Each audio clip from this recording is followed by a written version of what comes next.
नमस्कार, news Hunt में आपका स्वागत है। मैं वारिस मिर्जा। जी हाँ, आज हम बात कर रहे हैं आगामी लोकसभा चुनाव को लेकर के। बिहार में भारतीय जनता पार्टी के सीट बंटवारे को लेकर के जो सूत्रों से खबर मिल रही है कि भारतीय जनता पार्टी बिहार में 30 लोकसभा सीटों पर खुद ही चुनाव लड़ेगी और बाकी एनडीए के जो सहयोगी दल है उनके लिए सीटें रिजर्व कर रखी। आपको बता दें कि लोक जनशक्ति पार्टी रामविलास और लोक जनशक्ति पार्टी चाचा भतीजे के बीच दो दो सीटें बांटी जाएगी। वहीं जीतन राम मांझी को गया से एक लोकसभा सीट पर ही संतोष करने को कहा जा सकता है भारतीय जनता पार्टी की तरफ से। वहीं अगर वीआईपी पार्टी की बात की जाए तो अभी तक वो किसी भी गठबंधन में नहीं है, लेकिन भारतीय जनता पार्टी उसके लिए अपने दरवाजे खोल कर रखे हुई है।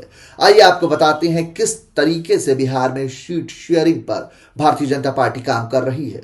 चिराग और चाचा को 4 सीट, काराकाट से कुशवाहा, गया से मांझी। बिहार में 30 सीट लड़ेगी बीजेपी। उपेंद्र कुशवाहा की पार्टी आरएलजेडी को बीजेपी 2 लोकसभा सीटें ही देगी। चिराग और चाचा को भी 4-4 एडजस्ट किया जाएगा। जीतन राम मांझी को गया लोकसभा सीट मिलना लगभग तय है। आगामी लोकसभा चुनाव को लेकर एनडीए में सीट बंटवारे का फॉर्मूला अभी तय नहीं हुआ है, मगर चर्चा है कि बीजेपी बिहार की 40 में से 30 सीटों पर खुद चुनाव लड़ेगी। बाकी की 10 लोकसभा सीटें एनडीए में शामिल अन्य दलों को दी जाएगी। कहा जा रहा है कि लोजपा रामविलास के मुखिया चिराग पासवान और उनके चाचा रालोजपा प्रमुख पशुपति पारस को बीजेपी 4 सीटें देगी। वहीं उपेंद्र कुशवाहा को काराकाट समेत 2 सीटें मिल सकती हैं। हिंदुस्तान अवाम मोर्चा के मुखिया जीतन राम मांझी के खाते में गया लोकसभा सीट आ सकती है। वहीं बीजेपी ने मुकेश सहनी की विकासशील इंसाफ पार्टी के लिए भी अभी दरवाजे खुले रखे हैं।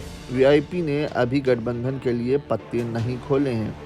टाइम्स ऑफ इंडिया की एक रिपोर्ट के मुताबिक बीजेपी के शीर्ष सूत्रों ने बताया है कि बीजेपी बिहार की कम से कम 30 लोकसभा सीटों पर चुनाव लड़ेगी। वहीं लोजपा के 2 गुटों में से 4 सीटें ही दी जाएंगी।